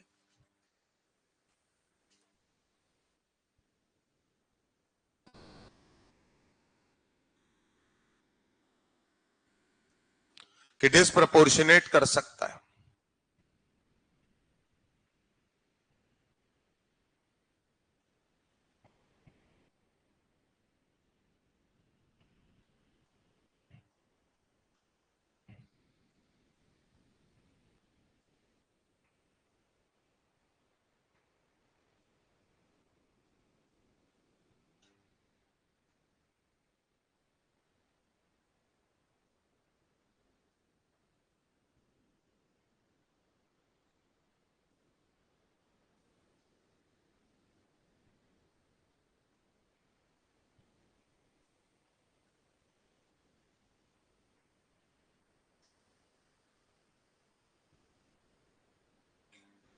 तो पूछेगा कि नाइट्रोजन कब डिस्प्रपोर्शनेट करता है, तो याद रखना है ऑक्सीडेशन नंबर का बार क्या है? जब वो +1 से +4 के बीच में होगा तो वो डिस्प्रपोर्शनेशन शो कर सकता है एसिडिक सॉल्यूशन। और एक रिएक्शन याद रखना कि नाइट्रस एसिड HNO2 किस में कन्वर्ट होता है?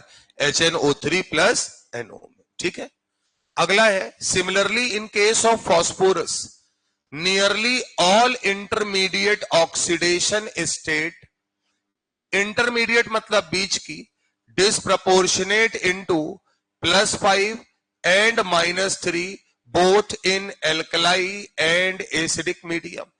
याद रखिएगा, नाइट्रोजन सिर्फ और सिर्फ एसिडिक मीडियम में डिस्प्रपोर्शनेट करता है। फॉस्फोरस एसिडिक और बेसिक दोनों मीडियम में क्या कर सकता है? डिस्प्रपोर्शनेट कर सकता है। और ऐसे घूर घूर के देखने की इसको जरूरत नहीं है, कहां पढ़े हो ये देखो। फॉस्फोरस की रिएक्शन पड़ी है NaOH के साथ, पढ़े हो कि नहीं पढ़े हो? वहां पे रिडॉक्स में फॉस्फोरस NaOH के साथ जब रिएक्ट करता है तो डिस्प्रपोर्शनेट करता है और क्या बनाता है दोस्त? PH3 गैस और साथ में सोडियम हाइपोफॉस्फाइट NaH2PO2। सब हम लोगों ने पढ़ा था यार, रिडॉक्स पिडॉक्स में, सब दुनिया भर की कहानी है। Sodium hypophosphite. ऑक्सीडेशन नंबर की अगर बात कर लेंगे तो यहां 0 है, यहां फॉस्फोरस -3 पर है और यहां पर फॉस्फोरस जो है वो +1 पर है। बना लीजिए।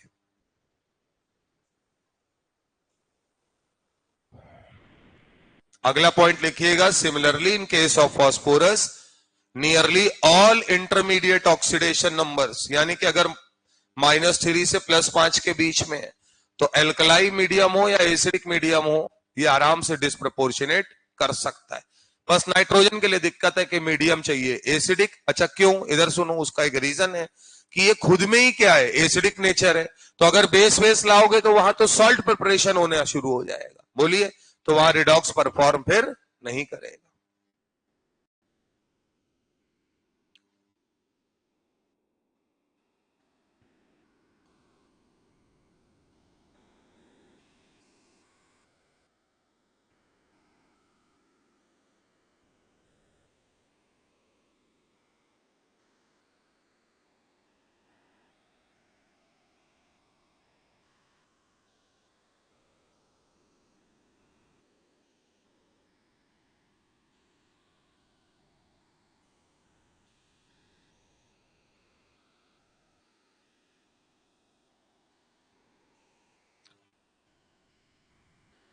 आगे लिखा है, how ever +3 oxidation state in case of arsenic, antimony और bismuth becomes increasingly stable with respect to disproportionation। पता है हमको क्यों? इनर्ट पेयर इफेक्ट लगने लगता है। और यहां अगर हम बात करेंगे तो लोअर ऑक्सीडेशन स्टेट क्या होती है? स्टेबल होती है। तो अगर ये +3 पर है तो ये कभी भी +5 पर जाने का प्रयास नहीं करेगा। क्लियर है मामला? अच्छा, अगर मैंने आपको पढ़ाया है और आपको ध्यान है तो जरा खुद सोच के बताइएगा, क्या अपन ने लिखा हुआ था इनर्ट पेयर इफेक्ट के रिस्पेक्ट में? नाइट्रोजन, फॉस्फोरस, आर्सेनिक, एंटीमनी और बिस्मिथ, इन दो का तो अपन ने लिखा है। बिस्मिथ +3 और +5 में +3 ज्यादा स्टेबल है और Sb +3 और +5 में +5 ज्यादा स्टेबल है। बगल में बना लीजिए stability.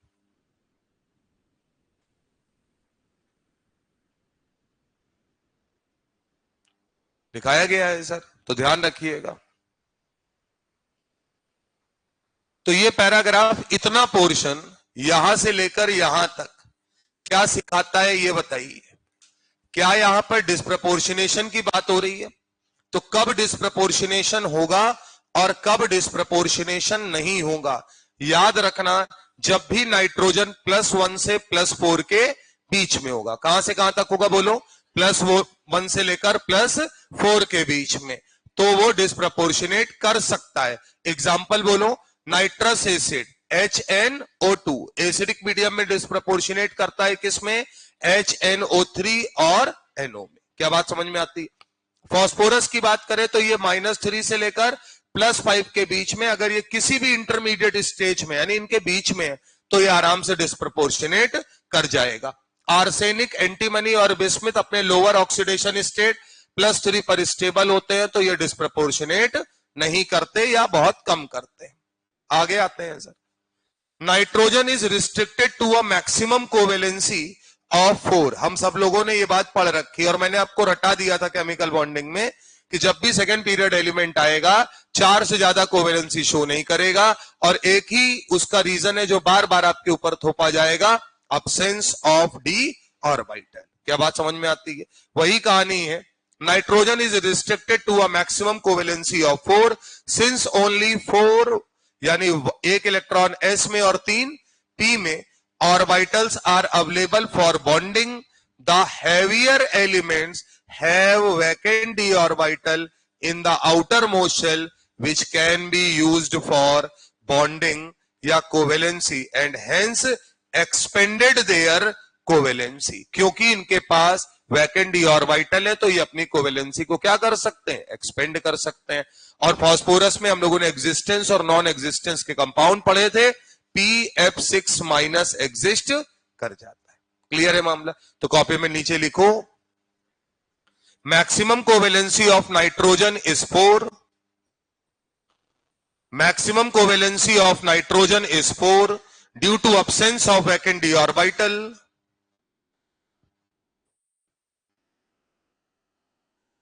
Maximum covalency of nitrogen is 4 due to absence of vacant d orbital. Except these other elements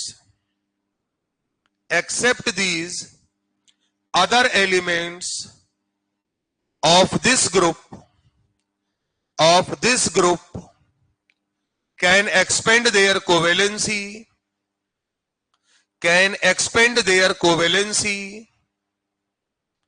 due to presence of vacant d orbital, like phosphorus form PF6 minus, like phosphorus form PF6 minus. ठीक है, यहां तक कोई समस्या नहीं।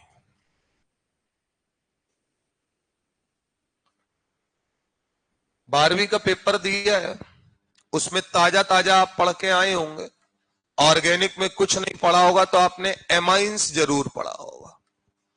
बोलो भैया, last chapter है, बोलिए। 2 जगह पढ़ा है, एक पढ़ा है आपने एल्किल हैलाइड यानी कि एल्किल हैलाइड और एरिल हैलाइड वाले चैप्टर में, शुरुआती चैप्टर में, और दूसरा लास्ट में पढ़ा है। कहा यह जाता है कि जो भी हमारे पास HNO2 है, अभी आपने पढ़ा है क्या कर रहा है, ये डिस्प्रपोर्शनेट कर रहा है, तो इसका मतलब ये हाईली अनस्टेबल होता है। तो इसका मतलब अगर हमें कभी भी इसकी रिएक्शन किसी के साथ करानी है तो हमें इसे तुरंत बनाना पड़ेगा। तो HNO2 को बनाने के लिए हम लेते हैं NaNO2 प्लस HCl, और बेटा बहुत ठंडा रखते हैं, यानी टेम्परेचर 0 से लेकर 5 डिग्री सेल्सियस। क्या बात समझ में आती है? तो 0 से लेकर कितना? 5 डिग्री सेल्सियस। तो उस समय NaNO2 और HCl तुरंत मिलके क्या बना देते हैं? HNO2। HNO2 क्या करता है? आपके पास जो एमाइंस है, आप एरोमेटिक भी ले सकते हैं और आप एलिफेटिक भी ले सकते हैं। दोनों में से कोई भी लीजिए, कोई दिक्कत की बात नहीं है। इनके साथ HNO2 जैसे ही आप रिएक्ट कराएंगे तो वहां पे तो NaNO2 प्लस HCl ही लिखा रहता है, ये तुरंत आपके सामने बना देगा diazonium chloride N2 plus Cl minus. Clear है बात? तो याद रखना है, हमेशा यहां पर फॉर्म होता है डाइजो।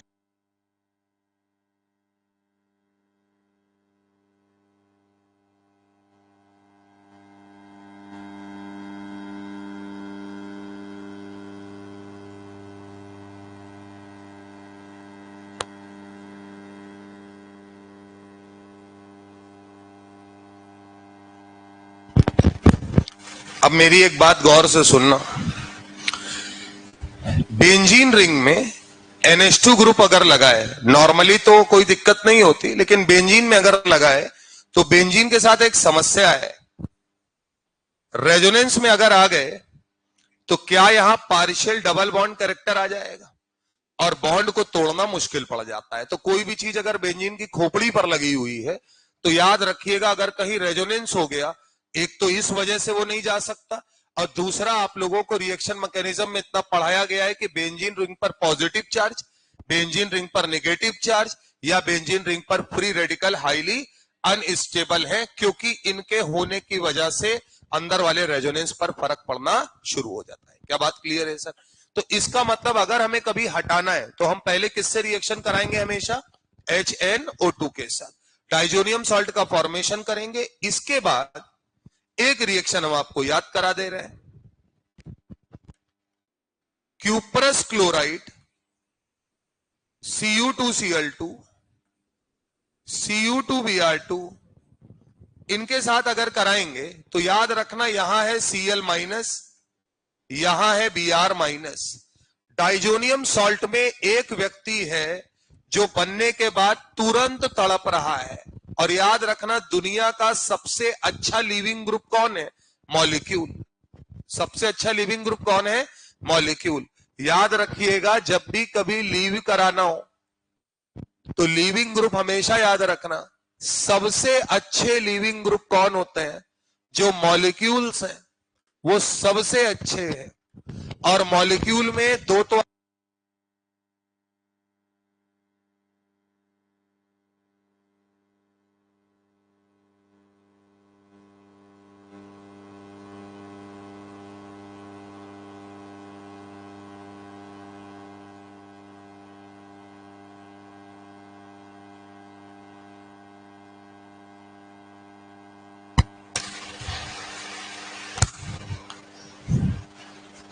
एक है वाटर और एक है N2। सुनना, क्या खूब रटे हो, 2 OH है तो वाटर निकाल दो, 2 OH है तो वाटर निकाल दो, इसी मारे करते थे।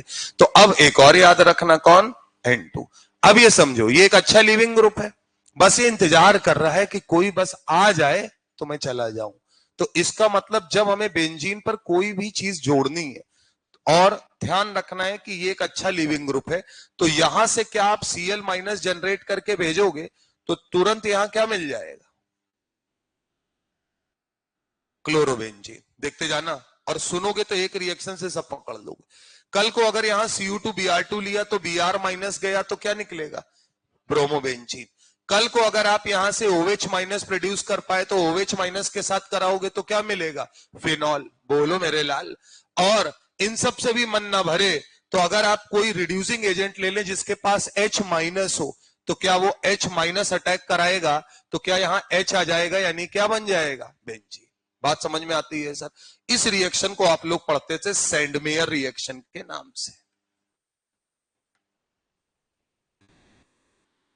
उतार लीजिए साइड में, ध्यान रखिएगा, सैंडमेयर रिएक्शन। इतना उतारो, फिर और खींचते हैं इसको थोड़ा सा, 1-2 मिनट और।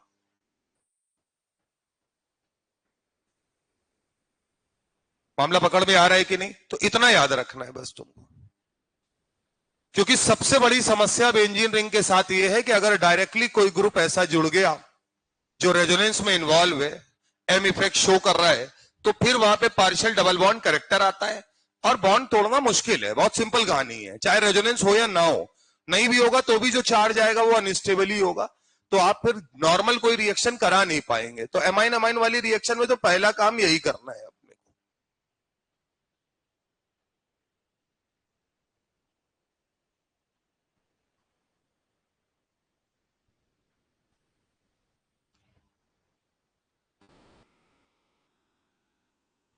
और यहां आपने पढ़ा होगा, H3PO2 लेते हो तो बेंजीन बनना शुरू हो जाता है। बोलो सर। एक कंपाउंड और है F- वाला, BF4- करके कंपाउंड लेते थे, अगर लास्ट के पन्नों में देखेंगे तो फ्लोरोबेंजीन बनना शुरू हो जाता है। फ्लोरोबेंजीन बनाना बड़ा मुश्किल टास्क होता है, क्योंकि आप सबको पता है कि F जो होता है साइज छोटा है एक तो, और ऑक्सीडाइजिंग एजेंट भी है, तो उसको कभी भी कन्वर्ट करना हमेशा एक मुश्किल टास्क रहेगा। तो बड़ी इंपॉर्टेंट रिएक्शंस में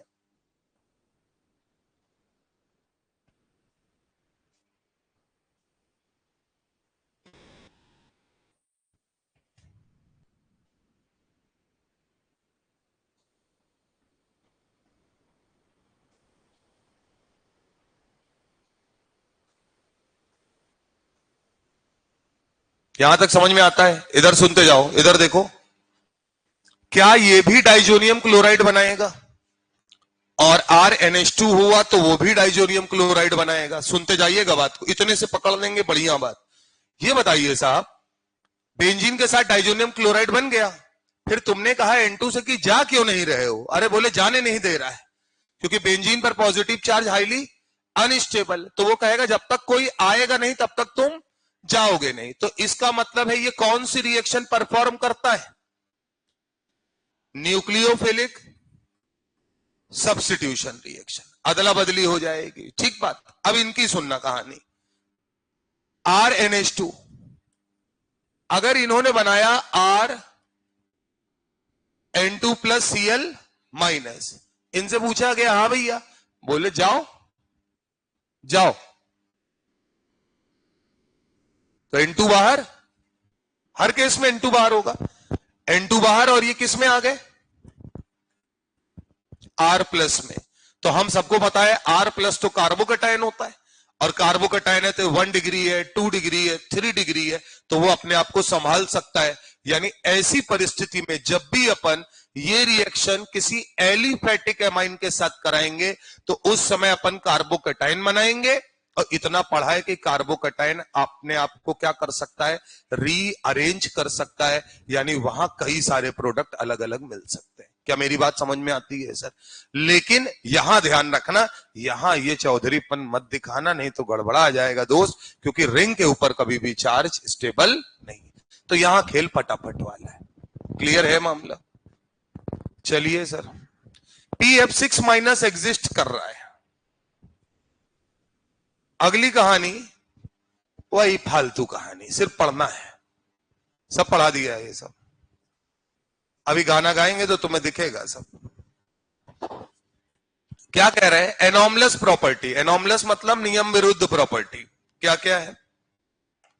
nitrogen differs from the rest of the member of this group due to, उसका साइज क्या है? बहुत छोटा। तुमने कहा पता है हमको। और सुनो, क्या हम लोगों ने पीरियोडिक में टिपिकल एलिमेंट्स पढ़े हैं? नहीं याद आ रहा होगा तो। सेकेंड पीरियड और थर्ड पीरियड में किसको बोलते हैं? Third period. Second period elements are not called typical elements because of, एक सवाल कराया था, due to small size, high electronegativity, absence of vacant d orbital. वही तीनों ज्ञान इन्होंने यहां लपेट दिए। Small size, high electronegativity. अच्छा, जाहिर सी बात है कि जब इलेक्ट्रोनेगेटिविटी हाई है तो high ionisation enthalpy and non availability of d orbital. इन चार वजहों से नाइट्रोजन क्या करता है? एनॉमलस बिहेवियर शो करता है। Nitrogen has a unique ability to form p pi multiple bond. पता है अपने को, 2p पाई बनाता है, इसलिए स्टेबल बना देता है।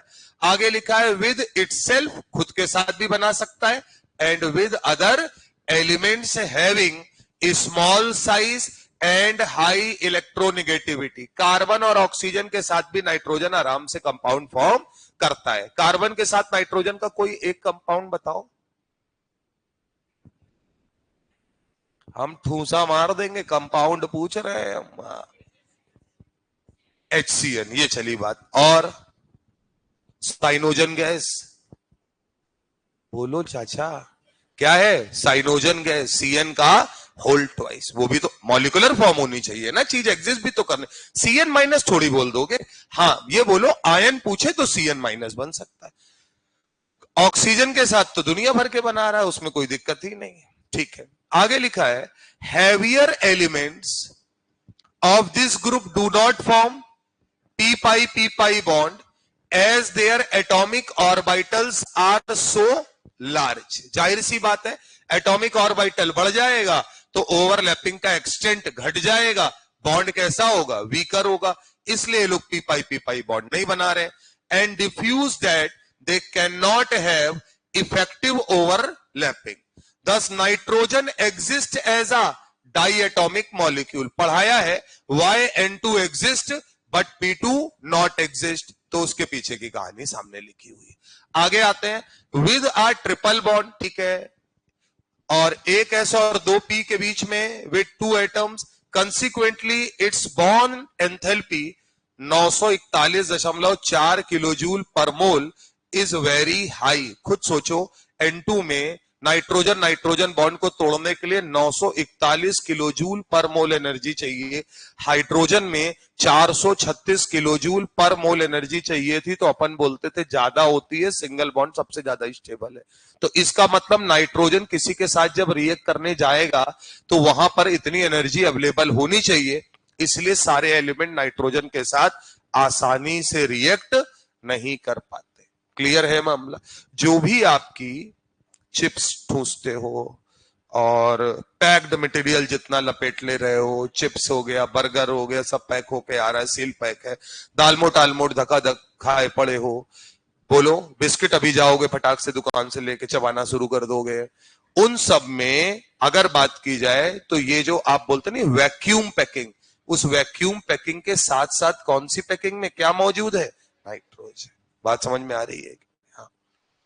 On the contrary, phosphorus, arsenic and antimony form single bond spp, ASAS, SbSb, while bismuth form metallic bond. पता है बिस्मिथ मेटल है तो वो कहेगा अपन आयन बना के काम चला लेंगे। ये लोग कह रहे हैं पाई बॉन्ड नहीं बनाने दोगे तो कौन सा बॉन्ड बनाएंगे? सिंगल सिंगल बॉन्ड बनाएंगे और आपस में एक दूसरे के साथ जुड़ते जाएंगे। How ever the single NN bond is weaker then the single PP bond.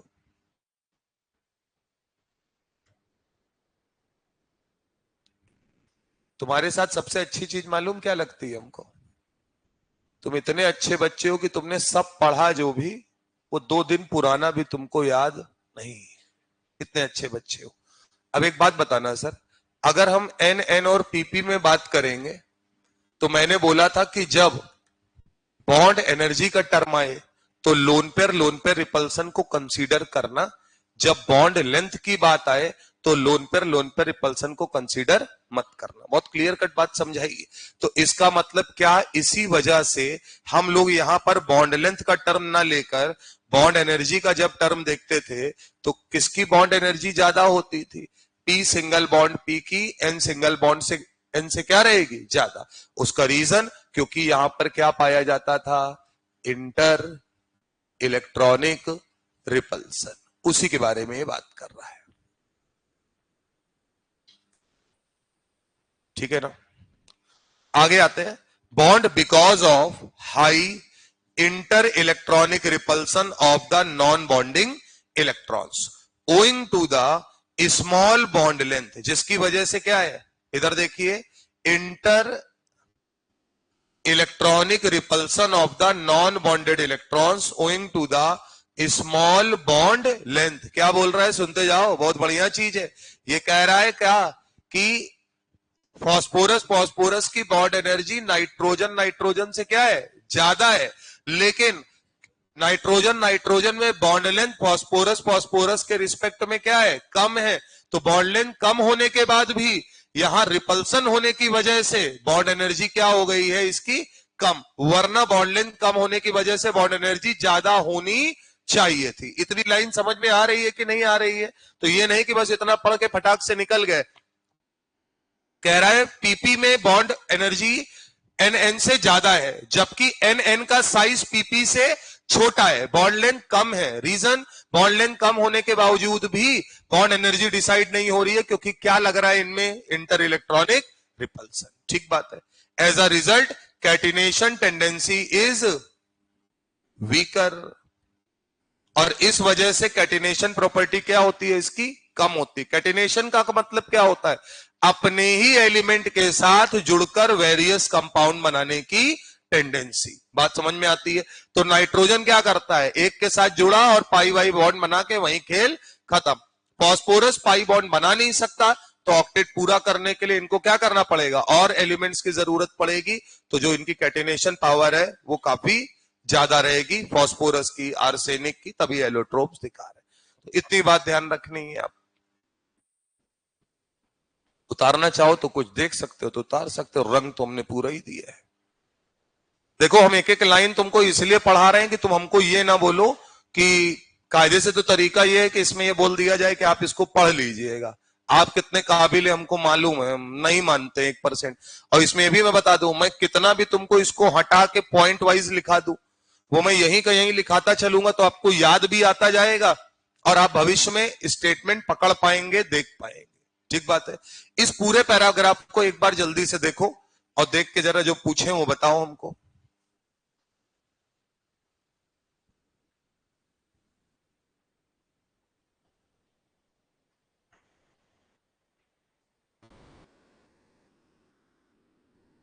कल भी इसी के आगे कंटिन्यू कर देंगे, ठीक है ना। कल किसी ने क्लास रखी तो है नहीं? देखो साले सनक ही नहीं रहे, कुछ मालूम है।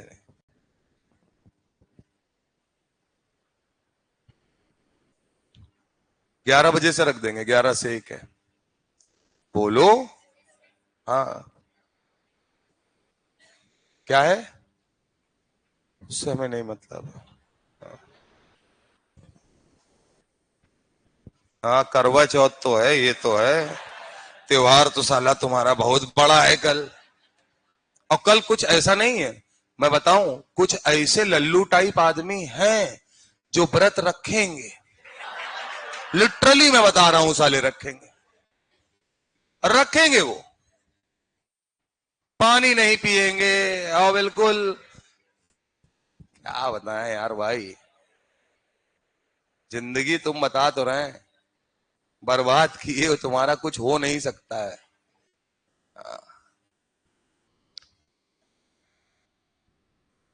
भैया ज्यादा प्यार हो तो पढ़ लो प्यार में, हम तो बड़ा क्लियर मामला जानते हैं।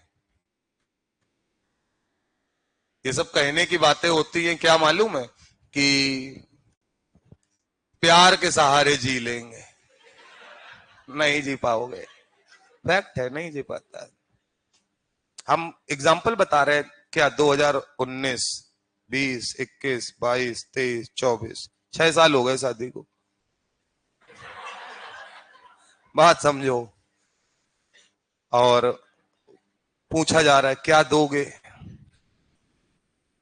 क्या क्या चीज बनवा रहे हो, क्या कर रहे हो। अब हम कहते हैं प्यार के सहारे जी लो, नहीं जी रही, बताओ, नहीं जी रही प्यार के सहारे। ये सब कहने की बातें हैं। और अच्छा एक बात और है, प्यार में कौन कौन है, प्यार में वो है जो एक तो खुद, गांव देहात में कहते हैं ना, खुद ठलुआ, और दूसरा तो 2-3 लोग नहीं कहते, अपोजिट चार्ज एक दूसरे को ढूंढ लेते हैं, तो जिनको बर्बाद होना होता है वो एक दूसरे को ढूंढ लेते हैं। तो ये तुम्हें देखे रहना है सर, और लड़कों के लिए तो मैं खास बोलता हूं, तुम्हारे लिए बहुत खतरा है, तुम बच के चलो, क्योंकि तुम्हारा जीवन पहले ही बर्बाद है। और किसी के आने से और बर्बाद हो जाएगा, तुम झेल नहीं पाओगे। तुम इतना पैसा कमा के हम लोग नहीं झेल पा रहे हैं यार, तुम कैसी बातें कर रहे हो, नहीं हो पाता है भाई, ये सब फालतू बात है। यह ये सर, बढ़िया से पढ़िए, बढ़िया से सेलेक्ट होइए, 4 साल बीटेक करिए, बीटेक करने के बाद यहां से निकलिए बाहर, बात समझ रहे हैं कि नहीं, फिर अमेरिका जाइए और थोड़ा सा कनाडा ब्रिटेन जाइए और फिर देखिए फिर क्या है मामला है। और सुनो मेरी बात सुनो, प्रकृति के नियम को तुम चेंज कर सकते हो। कितना अच्छा लगेगा जब तुम फेसबुक में फोटो डालोगे, तुम्हारा अंदर बंदर जैसा चेहरा, बोलो, वहां जाओ किसी के साथ, जब फोटो में डालोगे मी एंड एंजेलिना है विद माई सन जॉन, तो कितना अच्छा लगेगा, गांव देहात में कितना नाम होगा। तुम चक्कर में यहां फंसे हो संगीता और इन सब के सब बेकार है भाई, बेकार है।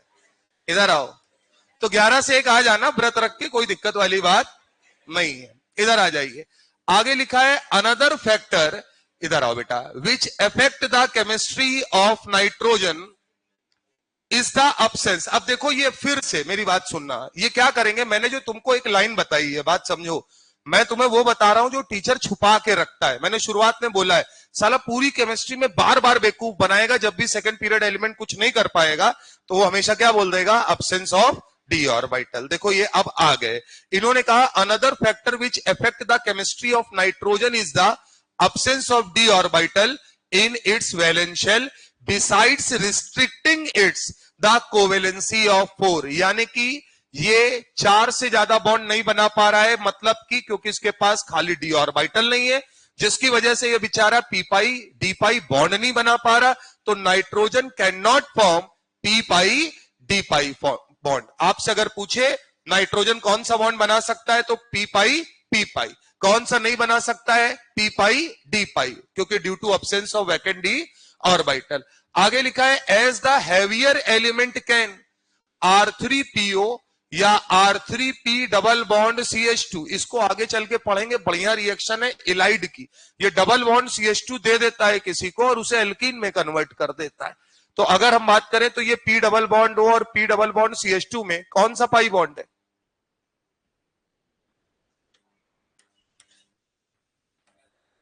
अरे जो वो ये नहीं बना पा रहा है वही ये बना रहा है।